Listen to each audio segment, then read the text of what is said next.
नमस्कार साथियों, स्वागत आप सबों का। बिहार में 7वें चरण की शिक्षकों की बहाली को लेकर लगातार आम अभ्यर्थी परेशान हैं, परंतु बिहार के माननीय मुख्यमंत्री हों या फिर उप मुख्यमंत्री हों या विभागीय मंत्री यानी कि शिक्षा मंत्री प्रोफेसर चंद्रशेखर कुछ ऐसे क्रियाकलापों को अंजाम देते हैं जिससे 7वें चरण के शिक्षक अभ्यर्थी हताश, परेशान और निराश हो जाते हैं। मैंने कल भी आपको बताया था कि मुख्यमंत्री नीतीश कुमार का जोरदार विरोध हुआ और जब वो समाधान यात्रा पर थे तो उनको वापस जाने की नारे लगने लगे। कारण क्या है? क्योंकि उनकी जो छवि सुशासन बाबू की है अब वो कहीं ना कहीं बदलती जा रही है। और उसी सिलसिले में आज एक बड़ा बयान जो है मुख्यमंत्री के बाद अब शिक्षा मंत्री महोदय का आ गया, जो 7वें चरण से संबंधित है। और सारे 7वें चरण के जो अभ्यर्थी हैं वो बिल्कुल परेशान हो सकते हैं इस बयान के बाद। एक तो पिछले 3.5 वर्षों से चाहे सीटेट के अभ्यर्थी हों, चाहे बीटेट के अभ्यर्थी हों या फिर एस्टेट के अभ्यर्थी हों, इंतजार कर रहे हैं कि गवर्नमेंट कब 7वें चरण की रिक्ति के साथ नोटिफिकेशन निकालेगी, विज्ञापन कब निकालेगी, नियमावली कब जारी करेगी, 7वें चरण की बहाली कब शुरू होगी। लेकिन हो क्या रहा है? जो नहीं होना चाहिए था वही होने वाला है या वही होने की पृष्ठभूमि तैयार की जा रही है। अब हम चलते हैं कुछ खबरों की ओर जो आज के अखबारों ने प्रकाशित किया है और उसके बाद हम आपको दिखाएंगे कि बवंडर जो शिक्षा मंत्री महोदय ने लाने का एक बार पुनः प्रयास किया है अपने बयानों से और 7वें चरण को जोड़ दिया है। क्यों जोड़ा है वो मैं आपको दिखाऊंगा। सबसे पहले आप यह देख लें कि दक्षता परीक्षा की जो बातें हो रही हैं वो मैट्रिक और इंटर की परीक्षा के बाद होगा। प्रारंभिक स्कूलों के 9,000 और हाई स्कूलों के 3,000 शिक्षक जो हैं वो परीक्षा में शामिल होंगे। शिक्षक और पुस्तकालय अध्यक्षों की सूची भी मांगी गई थी। मैंने आपको पिछली बार उसके पत्र से रूबरू भी करवा दिया था। सामान्य उर्दू और शारीरिक शिक्षक की संख्या बताने को कहा गया है। प्राथमिक शिक्षा निदेशालय ने डीईओ से दक्षता परीक्षा में जो भी शामिल हो रहे हैं उनका ब्यौरा मांगा है, शारीरिक शिक्षक हो, उर्दू शिक्षक हो या जो भी हो। और उसके साथ ही साथ माध्यमिक शिक्षा निदेशालय ने भी जिलों से जो है जिला परिषद और नगर निकायों के तहत उच्च माध्यमिक, उच्चतर माध्यमिक में नियुक्त वैसे शिक्षक और पुस्तकालय अध्यक्षों की सूची मांगी है जिन्होंने दक्षता परीक्षा पास अब तक नहीं की है। तो उनको लेकर के एक बड़ी खबर है कि मैट्रिक और इंटरमीडिएट की जो परीक्षा है उसके बाद ही ये दक्षता परीक्षा ली जाएगी।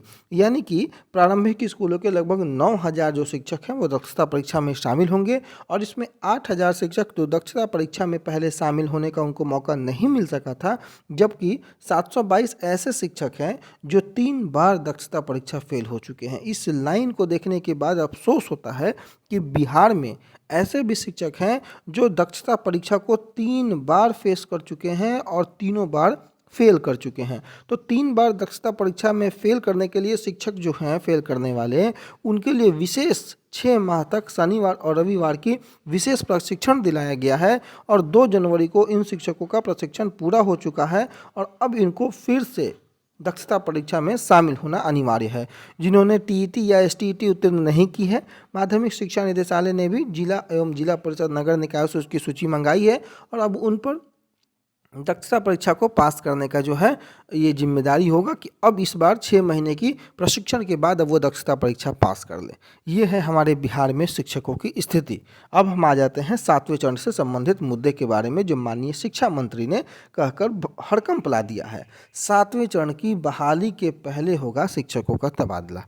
ये कहने को और देखने को एक लाइन है, लेकिन शिक्षा मंत्री महोदय जहां जाते हैं वहां कुछ ऐसे बयानों को देते हैं जिससे 7वें चरण से संबंधित अभ्यर्थियों के मन में हड़कंप सा मच जाता है।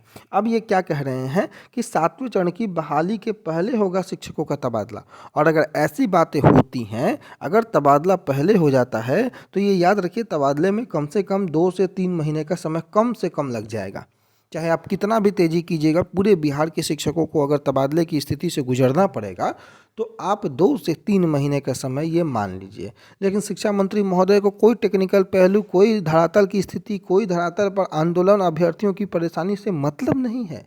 वो सिर्फ और सिर्फ अपनी बयानबाजी से मतलब रख रहे हैं और उन्होंने ये कह दिया कि राज्य में 7वें चरण के शिक्षकों की नियुक्ति के पहले पंचायती राज एवं नगर निकाय शिक्षकों के ऐच्छिक स्थानांतरण पर सरकार विचार कर रही है। लेकिन मैं आपको बता दूं, शिक्षा मंत्री महोदय के ये बोल देने मात्र से ये नहीं हो सकता है और सरकार शिक्षा मंत्री महोदय के भरोसे नहीं चलती है, जबकि वो मुख्यमंत्री और बिना डिप्टी सीएम के राय के कोई भी काम नहीं कर सकते हैं। ये बात उन्होंने स्वयं बता दी है और इसकी जो परिकल्पना है वो यहाँ भी देखने को मिल रही है कि आश्वासन तो शिक्षा मंत्री महोदय प्रोफेसर चंद्रशेखर ने मंगलवार को बिहार राज्य प्राथमिक शिक्षक संघ के एक प्रतिनिधिमंडल को दे दिया और शिक्षा मंत्री प्रोफेसर चंद्रशेखर ने यह भी बता दिया कि जिला संवर्ग के शिक्षकों के जिले के अंदर तबादले के लिए मुख्यमंत्री से बात करेंगे। जैसा कि मैंने आपको बताया, कोई भी कार्य बगैर मुख्यमंत्री और डिप्टी सीएम से बात किए बगैर माननीय मंत्री महोदय नहीं कर सकते हैं। वही चर्चाएं कि जिला संवर्ग के शिक्षकों के जिले में उनके जिले के अंदर तबादले के लिए मुख्यमंत्री से ये बात करेंगे।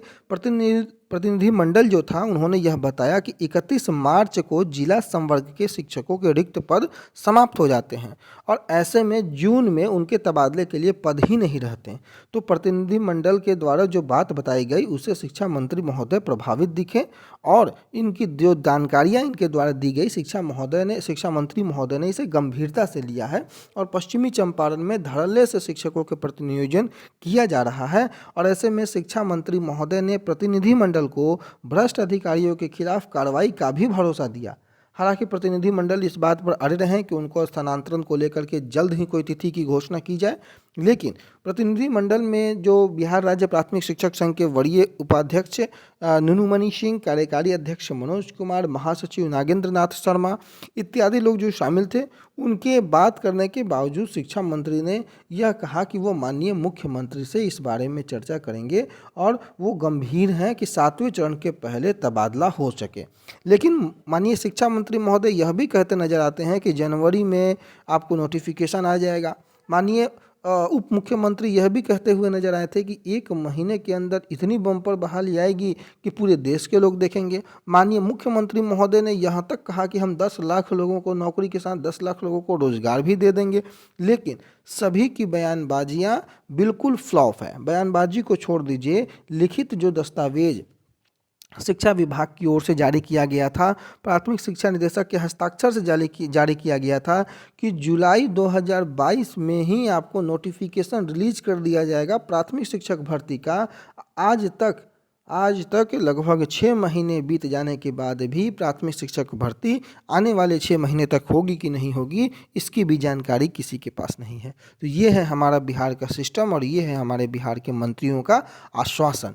तो आश्वासन के बल पर अभ्यर्थी बहुत रोटी इन्होंने सेकी है नेताओं ने। तो अब आश्वासन से काम नहीं चलेगा, अब धरातल पर काम करना पड़ेगा। परंतु जो भी बातें शिक्षा मंत्री महोदय कहते हैं उनकी बातों से कहीं भी ये नहीं झलकता है कि वो एक संवैधानिक पद पर, जिम्मेदार पद पर बैठ करके कुछ जिम्मेदारी की बात करने का प्रयास करते हैं। हमेशा उनके बातों से अभ्यर्थियों को हताशा, निराशा ही होती है।